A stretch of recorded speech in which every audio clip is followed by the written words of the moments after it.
sórí wọ tí Cbex ti jẹ owó ẹ má wọrí Ọlọ́run àfọ̀pọ̀ ọ̀rọ̀ pò ṣàṣe method yìí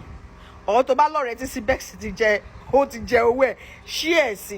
sórí this very thing kò get àtàrí àti orógbó nǹkan méjì tó wà lọ́mìrè tó bá jẹ́ ọkùnrin wàá yọ pieces ẹ̀ 9 ló máa yọ tó bá jẹ́ obìnrin 7 ló máa yọ ṣan pé ó ní seed nínú ìyẹn àtàrí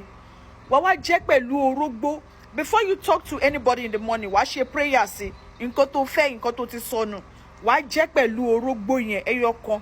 that's all ṣùwárí tó bá jẹ́ nǹkan tí ò ní kórira ilé ìṣiṣẹ́ like mad ò ní ìdátàrẹ yìí rárá you don't even need this very one orógbó yìí ló need kò get orógbó gbígbẹ kó wá sọ di powder o lè pound ẹ ní o lè blend ẹ ní o kò need kó di powder kó kúnná gan tó bá ti wá di àárọ̀ dá sọ́wọ́ díẹ̀ ṣe prayer sí dáadáa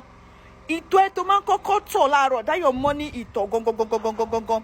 tó bá ti dá sẹ́nu kó ṣe prayer sí kó fi yẹn ti lọ just little náà ni do you understand just little of your ìtọ̀ ni ò kí ṣe gbogbo ìtọ̀ ló fẹ́ gbọ́n mu o kó fi ṣe prayer before you know it ṣe gbogbo nǹkan tó sọnù tó fẹ́ parí ẹ torí Cbex yẹn everything will come back to normal.